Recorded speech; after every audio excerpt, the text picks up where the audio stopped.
Well, hello everyone, and welcome to our 45-minute webinar, Improve Returnable Container Tracking with RFID. The first half an hour will be a discussion by our two speakers. But based on your engagement with lots of questions during the past RFID webinars, we decided the last 50 minutes to dedicate to those. Two housekeeping points before we get started. The session is being recorded and you will receive a link over the next few days by email. Secondly, please submit your questions throughout the presentation in the Q&A section, and we will be addressing these towards the end of the webinar. Barcodes Group is a leading provider of barcode, mobile computing, and RFID solutions. Our solution platforms bring together hardware, software, supplies, and support. Tracking RTIs with RFID helps prevent your assets getting lost, reduces disputes between trading partners, enables rapid inventory cycle counting, and quickly identifies shortages. To discuss how RFID can save your organization money, we couldn't ask for two better speakers to explore this topic with you. As a senior solutions architect with Barcodes Group, Christopher Vasilis leads pre-sales discussions with AIDC customers. Focusing on RFID solutions, he's in charge of project discovery and definition and shapes system architecture, including hardware, software, tag, and service components. Mike Daly is a senior solutions engineer at Impinj and has developed RAIN RFID solutions for major retail and logistics companies. He has been with Impinj for over 5 years and has been in RAIN RFID for over 20 years. Mike holds patents in RFID self-checkout, and his specialty is RFID reader interface and integration and enterprise account solutions. Thanks for joining us today, Chris and Mike. Please take it away, Chris. Thank you, Edwin. And I think we're going to launch a quick poll while we're starting here. Excellent. While you guys vote on that, we'll go ahead and go over the agenda. Today, we're going to discuss a little bit about a day in the life of a tote, comparing using barcode systems to using RFID and tracking those, the benefits of tracking RTI, returnable transport items with RFID, and then we're going to move on to working with Barcodes Incorporated and Impinj as partners to supply, what that process looks like and how to actually evaluate and deploy those systems. I don't know if the poll, oh, and perfect. And the poll came up. And so far, is your business currently using RFID? A few folks have, and some want to expand it, but mostly no, the 82% RFID is of interest, but not yet implemented. Okay, thank you, everyone. All right, we're going to start with the day in the life of a tote. Right now, many companies and businesses that are using RTIs, they might have a process in place for tracking them using some other technology other than RFID. So that might include barcode systems. It might include more manual systems or something that doesn't have automatic data capture at all. And one of the issues that we see a lot in the life of a tote is that a process is in place, but it is not followed precisely. What we find recently is that there are many systems in place with barcode scanning, but unfortunately, it is either not followed at all or not followed perfectly. So this is one of the reasons that people are interested in implementing RFID. If there is not the tote that you need, that can actually cause production problems. I know that we've had projects with RFID and other tracking systems where the specific totes themselves or the returnable containers that are used either internally only or used between different supply chain partners, that it's not just do you have a tote, but do you have the right tote? We've done projects. I have an example of having large, expensive steel pallets that could have price tags of multiple thousands of dollars, and of course having different models of them for manufacturing process. So it's not just a matter of, do I have this very high value, hard to replace tote, this pallet, but do I have the right one? Was it 8 foot, 10 foot, 12 foot kind of a pallet? And if you don't have the right selection, that can slow down or even halt production. And of course, that's part of the value, right? The value in knowing where your returnable transport items are. And Mike, I know you wanted to touch on some of the value in knowing where those RTIs are. Yeah, you can imagine that, when you think of totes, you think of a bin, a small bin, maybe a small pallet or a small gaylord. But, I work with customers that have very large steel enclosures that equal $10,000 or more. So, and these companies actually are losing these $10,000 totes. So it doesn't matter the size of the tote. The size is not going to help you find it easier. It's the fact of the matter is you're losing dollar amounts when you're losing these totes.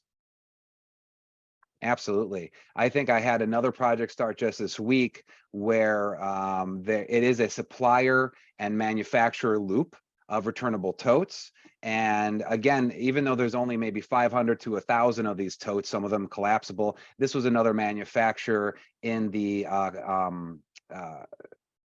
industrial and construction space. So making things like bobcats and other construction vehicles. And of course, if you don't have the right totes, then the suppliers can't ship back.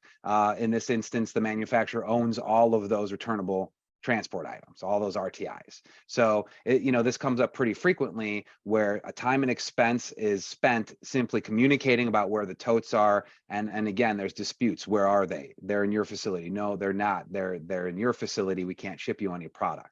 So it's another great example how that can affect production, and at a bare minimum spends a lot of time coordinating between those two parties. Okay, so let's talk about RTI tracking with barcode scanning, which is successfully implemented across the world. And in some instances, that's a great fit when that process is followed. But it does take, you need to be able to see all the barcodes that are placed on those totes. Generally, like you can see in this picture, you might have an operator driving a forklift. You might have a skid that has them and someone standing there to scan them all. But regardless, it takes time and it takes following that process. It also opens up some opportunity for errors as you're scanning, not so much in the scan of the barcode, but a lot of these might be that people key things in because the barcodes won't scan, which goes with the dirty or damaged labels. So you can make mistakes in the totes that you're tracking. And in turn, that can actually cause issues with what your system shows you having shipped. Because if you are tracking the contents based on the tote, which not everyone does, but some do, then that a mistake, if a barcode is damaged or hard to scan and someone's keying in the alphanumeric string with some kind of a mobile device or on a computer, that can cause additional problems with inventory and shipment verification and knowing and having a good record of those transactions. Yeah, so like moving on to RFID, I want to take what Chris says and kind of give you an example. Let's say you have a customer, or the way you track your totes is via international. So you want to be able to track your tote getting off an airplane, going onto a dolly, going onto a tug that pulls the dollies, or entered into a facility all the way, let's say, to the shelf location, or maybe a customs holding area, for example. If you can imagine that has to be tracked by barcode, how many times that operator has to get off his cart, scan it, and let's say one time out of two, they won't scan it, or they don't have the time, or the behind schedule, somehow they missed it, or the tag itself has gotten somehow corrupted, scratched during this whole process. So what you've effectively done is you have no granularity anymore in your tracking. So with RFID, you basically are eliminating that process.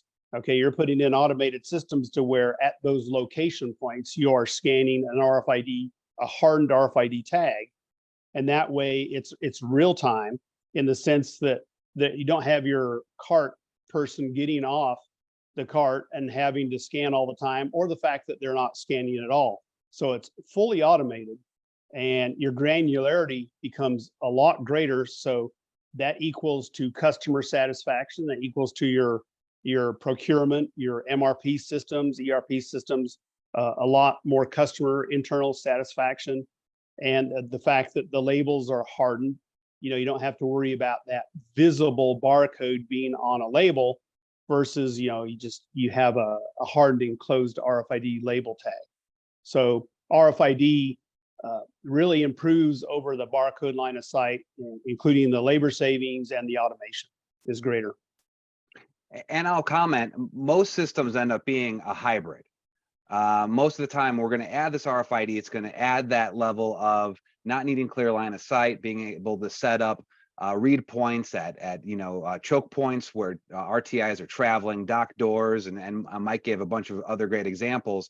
But we understand there's infrastructure costs when you don't have a closed supply loop. So you might have some suppliers in a manufacturer adopting RFID, but others still using a barcode system. So what we see typically is that there's efficiencies and you don't have to deal with the clear line of sight with RFID, but there's still barcodes on there. So and that's pretty common. That's all software driven, so that you can collect data with either input device, and that allows you to adopt RFID, but not necessarily force that on if you have an open network with other suppliers and manufacturers, that if they haven't made the leap yet to RFID and made that investment, they'll still be able to track inside that ecosystem. And, Chris, I've seen the multiple aiming barcode systems. People would argue, hey, I have a highly automated barcode system. Well, yeah, you do see those on conveyor belts, and they're very effective. But what you don't see is the people upstream writing the tote to where that barcode can be read, or they're spending 4 times the amount of money on labels because they're putting the same barcode on multiple positions on the tote. So, you can automate using barcode, but in the same sense, you still have some procedure to write those packages somehow.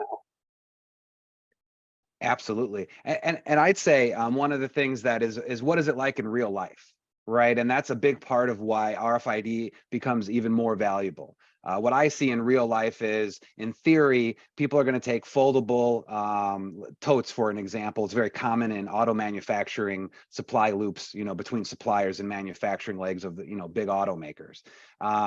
When they arrive, they're filled with goods, and typically that's less of an issue because right away if you don't have the production parts that you need. But it's when they're going back the other direction, when they're folded up and put on a skid. And as we were talking the other day about this, Mike, that in reality, number one, what they're going to do is stack them up and scan them all before they drive them, right? So there's also a possibility they load them, even though they scan them, onto the wrong truck because they're scanning them in some staging area near the dock door. But the other part is what I've seen repeatedly. And I don't know how common you've seen this, but where there might be a stack and it's probably 2 pallets high, you've got a full container height stack, and they don't just put one stack and then push it into the truck. They'll put multiple in a row. So I might have 6 of them, and they just push them on the ground and they shove them in the truck. So that could be multiplying out if you stage them incorrectly and scan them and you did everything right, but then you chose dock door number 2 instead of dock door number 1 because there's a truck waiting at both of them. You just loaded most of a whole container going off to the wrong destination. Whereas with RFID, placing a read point right at a dock door makes that pretty much impossible. You're going to know what went on that truck or what came off. Yeah, what's worse than no data? Wrong data. Right.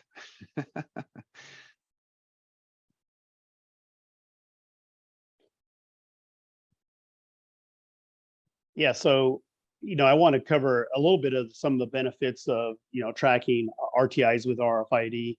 I mean, you got to start really defining what reusable means. It becomes a challenge based on their manual process. So one of the benefits, Chris, that I see is saving money while keeping the products on track. Maximizes the use of reusable transports items at any given time. It helps prevent the assets themselves from getting lost or even stolen, and it provides accountability, and because you can imagine when you lose a tote, finger pointing starts.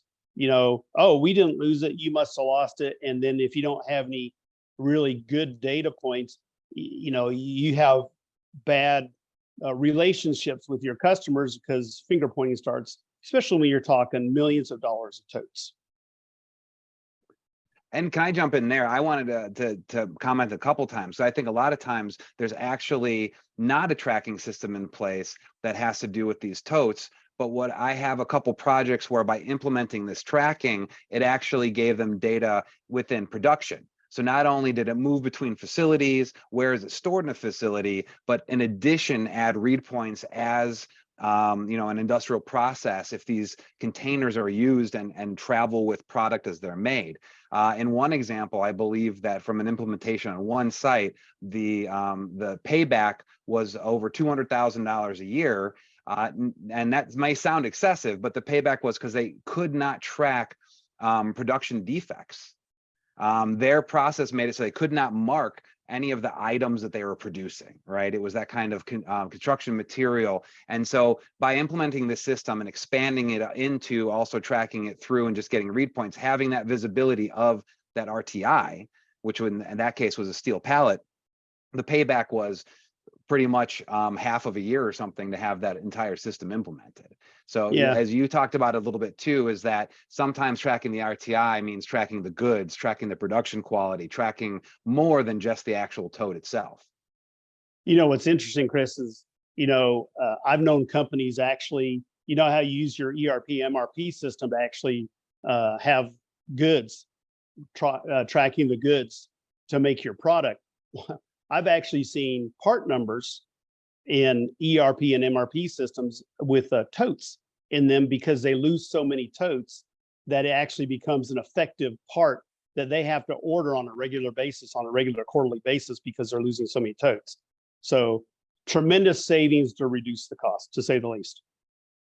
Right. And then when you have the variety of totes, we were talking about that the other day too, where, and I spoke about sizes, but I know for some of these industrial manufacturers, you might have a cart that's built for a part, a large part, and you have to have that part. I think we were talking about it, how I've run into multiple businesses where if you don't have the right cart, you running around spending time looking for it, that's labor spent, that's time spent, and it could impact actually production. But at some of those sites, they have full-time employees whose job is to build temporary carts out of wood, when they can't get one. And so that cost of having to on the fly, in that day, because if you lost track of a tote and you have multiple locations, even within one manufacturer, which is very frequent, right? You might have something move from across campuses or to a near location in the same town, or even in a completely different city state, then it might not be that even if you do find that tote, you can get it in time so that it doesn't impact your production. So I've seen that where they literally have basically a carpenter whose job is just to build replacement carts, which is another returnable transport item that, obviously we can track with RFID. One of the other benefits too is the intelligence you get with the RFID. For example, you can have breadcrumb trails. Imagine the analysis you can do with RFID versus other systems. Like, for example, the tracking of the carts. You can do analysis of the tracking of the carts and say, 80% of the time my totes are at the customer. And, we're showing that 80% of the time they're there and we need quicker turnaround. So we need to reduce that to 50. So, you have some key process indicators with RFID, and those do equate to time and money. So having breadcrumb trails on the totes is important. Plus, imagine the people and the cost it takes to actually go find a tote and what's in it.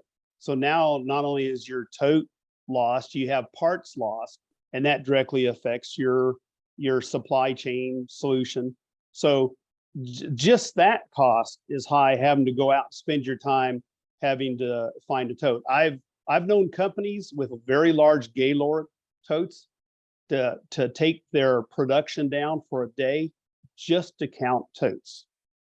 So the business intelligence is important. Automation, RFID has gotten really good about putting data up into ERP, MRP systems so you can run that automation.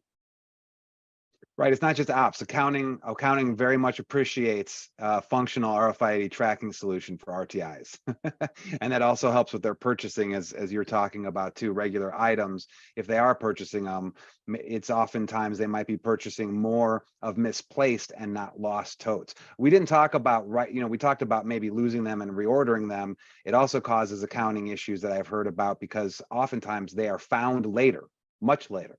So it's not, oftentimes they have not disappeared completely. They're simply misplaced and no one knows where to look for them. And so extras are purchased, and that's capital that could be used for some other expense. One time I worked with an energy company that everybody in the building was a scientist. You can imagine labor costs higher for a scientist, but they would keep these chemicals and catalysts in totes. Okay. And these totes would get lost. And they would send their high-paid scientists out to find these totes, and it would take a week. So it's like, hey, why isn't this scientist, getting his analysis done? Well, he's been out trying to find totes. So, it's a better utilization of labor. And no matter what level it's at, if it's a person driving a fork truck, or if it's a scientist trying to find a tote, you're going to reduce that labor. You're going to reduce that labor cost because your tote tracking is better. So it's a better utilization of labor. Yes, and I will say that although I would make the argument that RFID doesn't always completely replace process, so process doesn't have to be followed. There's still some process. For example, I want to have shipment verification of my RTIs at a dock door. You still have to have systems set up and place the items on a dock. But that can certainly make it so that the training, the time, and if they're following process is a lot easier, because now it's just simply drive with the forklift, load on the truck, read the tags on the way in, and now you've got all your data. So it's not just productivity increase, but in that instance, it is not having to follow a more complicated process of scanning every barcode and logging a transaction about where that shipment is headed. Because it's going to be handled with the RFID reads. And in RFID, you can choose how granular you want it. I always ask customers, hey, do you want to know that it's in the US? Do you want to know that it's in a city? Do you want to know that it's in a building? Do you want to know that it's in an area of the building? Do you want to know if it's on the shelf?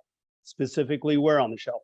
I mean, all that obviously is related to your design and process, but most customers are very, very smart about how much money they want to spend on systems like this versus, what they're losing, return on investment. So I usually, when I talk to a customer, I usually start with those questions, because in some cases they just may want to know that it's in the building, which in case it's a very simple RFID system versus right down to the shelf where there's more detailed, more integrated RFID systems. It may even include handheld systems for RFID. And we didn't really talk about that too much yet, and we talk about it in most of these webinars just a little bit. But of course, one of the benefits is that with RFID, if you have a general area where any tagged item is, in this case an RTI, that you can use a handheld device. I've got some handheld devices back here, so something that's got an antenna on it and is running an application. But with these kinds of devices, it's also going to help you with that search if you do choose. So, hey, I just want to know it's in the building and it's in this big staging area that's 2,000 square feet, but I do need these specific styles, and there's only 40 of them and there's 60 different types of totes in this area, and they kind of look all the same when they're stacked up from far away. So there's no quick indicator. Well, if you have tags and you know what you're looking for, you can always use a handheld device and also cut down on that search time. So to find a specific item, you can use what we call the Geiger counter or tag locator app on these handhelds. Hold down the trigger, and as soon as you're within range, you'll have an indicator on one of these devices in an application that shows you signal strength and gives you some, meter grows in signal strength, perhaps some kind of audible indicator for you, and then that way you can zero in on that tote. And really, so that's really what a lot of these solutions end up looking like, is that I've got RTIs. When they're in use, I have a pretty good idea of where they're at. When they're in storage or in staging, they're in a pretty big area. And if you do need to get specific, then this is the thing that helps you deploy this solution without as much infrastructure for that last, where do I find my specific type of tote, or even specific, one particular tote, because you can't have things be that unique in production. Yeah, in fact, that energy case I was talking about, they had shelf readers, but they still needed the handheld to actually go find the tote on the shelf. So good point, Chris. Which we always comment on, because we like talk. Everybody wants to hear about the automated part, but that's a great feature that fits into so many RFID solutions we put together. It's not an everyday, all the time thing for everybody, but it's at least sometimes for everybody, I'd say. So just touching on, we want to, Edwin is letting us know it's time to continue moving through so we can get to your questions and get through the rest of the presentation.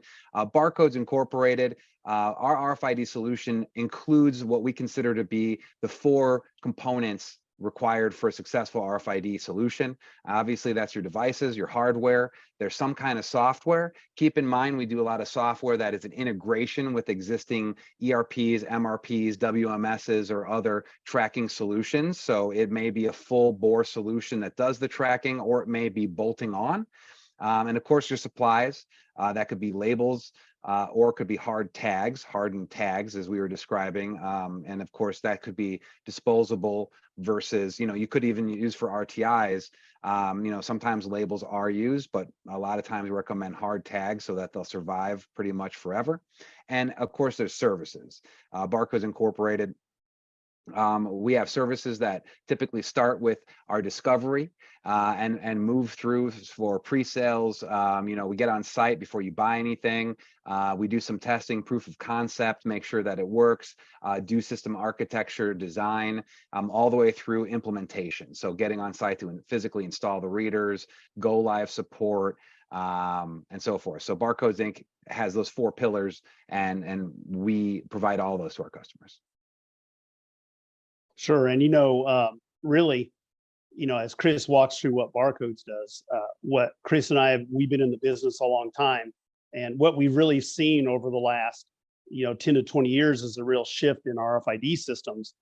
For example, you go circa 15 years ago, and people really didn't know what RFID is. They'd heard about it. And then you progress 5 years ahead, and people know of RFID, but they're not quite sure if it works. They've heard about it. And then, as recently as 10 years ago, people have implemented RFID. So they have some background. 5 years ago, it's being implemented everywhere. There's not even a question of implementing anymore.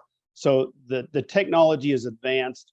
The readers, the handhelds, the tags, all have gotten better, more sensitive, faster, and more integrated with systems. So I'm sure, Chris, you have found over the past 15 years how this has all progressed. Absolutely. And we've all gotten better at it. I'd say part of it is the technology industry has matured, right, Mike? I mean, we've all gotten better at it individually and as organizations. And I think that one of the things like we're talking about today is getting better at attacking specific use cases. 10, 20 years ago, we were talking about, well, how could we track RTIs with RFID? And now it's something that we've done enough times that this is how you're going to do that. And here's what a successful implementation looks like. And in terms of, RFID, how it works is pretty simple now. You have to have a reader, whether it be a handheld or a fixed reader. You have an antenna and a cable, and you have a tag. I mean, that's as simple as the system gets. Absolutely. So next steps. The way that we like to get started at Barcodes is to start out with a discovery where you would meet with somebody like me, and I'm a solutions architect, and you can meet with me or other members of my team who have experience and knowledge about RFID. We get together in some kind of an online meeting or phone call remotely to help figure out, is RFID a good fit? Does it apply? Does it perform as expected? Is it going to have the read rates? Does it fit your process? And that's all trying to understand. I always give an introduction saying that we're a team on these calls, and we're bringing RFID knowledge to the table. You're bringing knowledge about your business process and what kind of problem you're looking to solve, and more details about your, your particulars.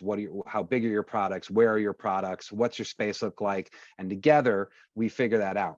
From there, we try to move very quickly to try to get some kind of rough order of magnitude bill of materials put together. That's something that my team tries to do as rapidly as we can to give a high level cost and get that to our clients for their whole project. And that again includes all of those components, devices, software, tags, and services, both for testing and proof of concept, as well as for installation and support and software go live, and et cetera. So we try to put that together so that our clients can figure out, if does this have the right ROI?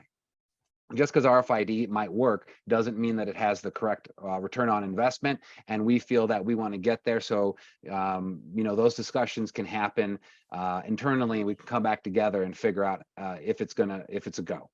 And again, the second part of what we try to achieve from those discovery calls is to come up with some kind of a testing or proof of concept plan. Sometimes it is a new and interesting or challenging application. We recommend lab testing up in our lab in Howell, Michigan. It may mean that we want to get on site because of the environment and bring readers there and stand them up and do test reads just to see how well things perform, spec out the right tags. It could be we send folks a demo handheld and some sample tags because that might be the extent of their application. We want to get to that plan and provide that along with that rough order of magnitude costing to see if this is going to be a project that our clients want to move forward with. As you can see, that's very inclusive. This is why Impinj works with partners like Barcodes, because they're very A to Z, and they're a one-stop shop that you can get your solution with. Well, thank you very much, Chris and Mike, for sharing your insights. So now it's time for them to answer your questions. So please answer those in the Q&A section, and we'll get right to them. Now we look forward to following up with you and discuss how RFID can help your business, as Chris described. And if you would like to receive an evaluation from Chris and his team to discuss how RFID can improve your organization's accuracy and efficiency, now please send us an email, it's on the screen, or complete a schedule request on either one of the listed websites. So let's get to the questions. And first one came in. Can the dock door type of reader detect the direction that the totes are moving? For example, into the plant or out of the plant? Can I tackle this and then hand it over to you, Mike? Because I've got two answers to this. One is we typically find that we don't need to track that. Okay, because we know location, we hit a tag at a choke point, and then we update the location. So if I'm in room A, I hit the tag, I'm now in room B. And then I stop reading that tag, because we do pretty well getting hardware isolation, meaning I don't need to do too many tricks. I'm able to read a tag where I want to read it and stop reading it once I've entered the next location. That said, we can do that. And in my opinion, it either takes more space. So I have a choke point and a choke point. Basically, I have antenna, and it's going to hit antenna A and then hit antenna B. It takes up space. So if it's absolutely required, we can do that. And Impinj has some pretty interesting products that Mike might want to touch on for a second that literally can help you with that particular request. Yeah, I mean, it is the age-old question, Doug. Thanks for the question. I really do appreciate it. Impinj does have equipment. They have something called like an X-band. And basically what it is, it's basically a reader with 13 antennas in it. And it's basically monitoring the movement of the RFID tag across the antennas. So that's one way to do it. People have gotten inventive now. They've taken systems like that and they have algorithms to determine it. But as Chris says, you really have to decide, is it really important? Is that your only dock door? There's other ways to detect it. You can use a photo eye, for example. That's as simple as it gets. You can use a photo eye. If you want to go all this algorithm trouble, you can simply use a photo eye. Or if it's been in your plant and just moved into the room, like Chris says, that's another way of detecting that if it's at that door, it's going out, obviously. So yeah, thanks for the question, Doug. Many ways to skin that cat, for sure. If it's required, we'll make it happen. Absolutely. Yeah, photo eye is a pretty cheap way to do it too. Hit photo eye 1, hit photo eye 2, and just read in between. You're good. Another question regarding integration with a temperature control device. I'll take that one.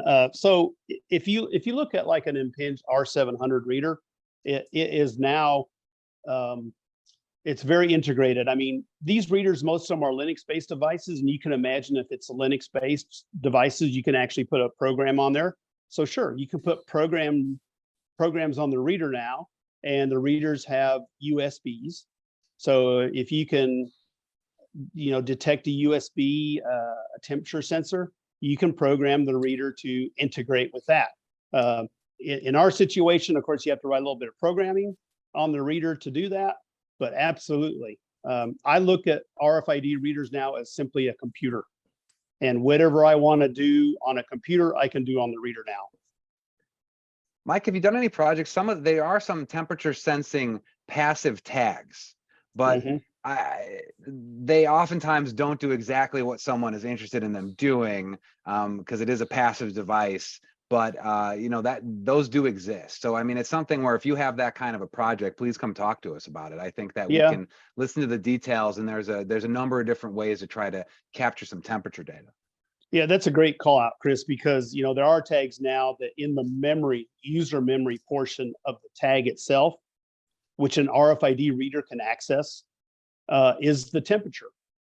And there's even data logging. So data logging of the temperature. So they definitely exist. You just have to know how to ask the reader where to go in memory to get it and then translate it. And of course, the other part is integration wise, get it up to your system of record to be used. So great question. Thank you for that question. Yeah. Yeah, point that I want to bring up, and maybe you can kind of elaborate on this a little bit. So there's various use cases of RFID. Today, we're really focusing on container tracking. Last month, we had a webinar on shipment verification. Chris was on a webinar not too long ago on cycle counting. So regarding container tracking, what's the common process that people, do they implement RFID for the sole reason of container tracking? Do they tend to do something else first and then get to this? Do they implement them both at the same time? How do they look at different use cases? Yes, yes, and yes. I think a lot of times it depends on the organization. I have a lot of folks come through who just need to track their RTIs. And it starts there and then expands in that direction. I think the second most common scenario is that the urge is to track the inventory or the production process. And then while you're at it, because the investment, once you're putting all of that infrastructure in to additionally track your RTIs, it just gets added on. If you're already going to implement a system where you're going to go and use 2,000 printable, disposable RFID tags per month for production, or you're using 50,000 tags a month, for your inventory, that if you also have totes, investing in another 1,000 hard tags to go and install on your totes and know where those are too, it gets added on pretty frequently. What do you think? I'm kind of a minimalist when I do projects. I think it's from experience. I have seen where people bit off too much to chew, and they want to do phase 1, 2, 3, 4, and 5 of RFID when they haven't even done RFID to begin with. So I usually back off and say, okay, let's hit the big subject first. One project, one phase of RFID, and then usually ideas grow out of that, because some people will put in an RFID project and realize there's another one that's associated that is a lot more savings, and they really didn't think about it, but trying to get them to focus and get one in, because you can get bogged down in a very complex RFID implementation. You can get bogged down and then it ends up not working or not implementing. So Edwin, Just taking time. Yeah, right? just Yeah. trying to focus on certain things. But yeah, most definitely, all the projects I worked on have grown into other projects for sure. Yeah, I didn't mean to necessarily say all in one shot. I think what happens frequently is that once it's working, other individuals at a company see the technology and get an idea, or a light bulb goes off, and then there's some additional conversations and expands that way. Sometimes it is a very obvious, additional application. So.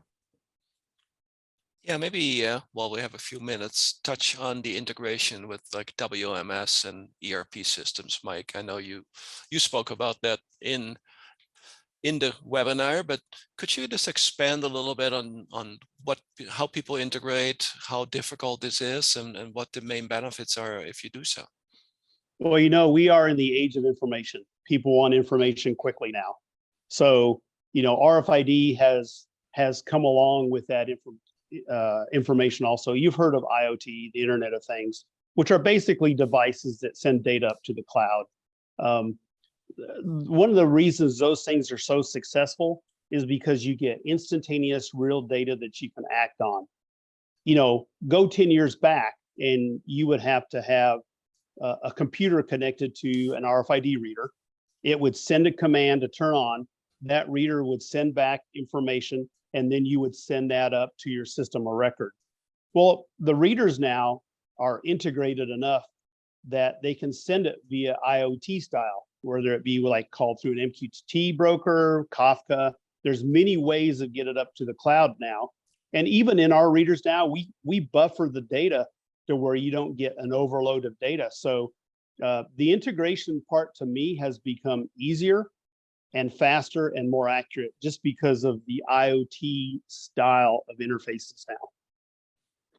That said, if you're at an organization that doesn't have those resources, either because they simply aren't there, or if you're at resources that we're very familiar with, organizations we're familiar with that have resources, but your project is low down on that list for integration, we can bring in resources that generally help. So a lot of times when we put together solutions, we are taking advantage of how those readers communicate, but it's still in order to have meaningful transactions. And that's oftentimes what we're doing is we're bolting onto a system and they want to make the RFID invisible. So we're going to handle the encoding and printing portion. We're going to handle making that data meaningful, meaning that there's a layer of software. We're pulling data down and we're transacting on it, and we're pushing up finished transactions. So that WMS, that MRP, that ERP, it doesn't know RFID was part of that entire process. It just sees this transaction that lines up with how that system is organized. So if there's an asset type and the transaction is move, dispose, transfer, ship, etc., we're pushing back up that final transaction. But I agree. I mean, just getting data out of readers these days, it's easier than it's ever been. Absolutely. Well, yeah, but that doesn't excuse you actually from working with someone like Barcodes, because the simple matter is, there's that integrated portion there that someone has to do it. And we're finding that 9 times out of 10, the customer doesn't want to attack it. They don't want to put the resources into it. And that's why we work with partners like Barcodes. Well, that's a great lead into me wrapping up the webinar. Thanks so much, Chris and Mike, for sharing your insights and answering the questions. And if you are interested in taking a next step and talking to Chris and his team about how RFID might fit your business, please reach out. And until that time, have a great rest of the day. Appreciate your attendance. Bye-bye. Thanks for having us on. Thank you. Thanks, Mike. Thanks, Edwin.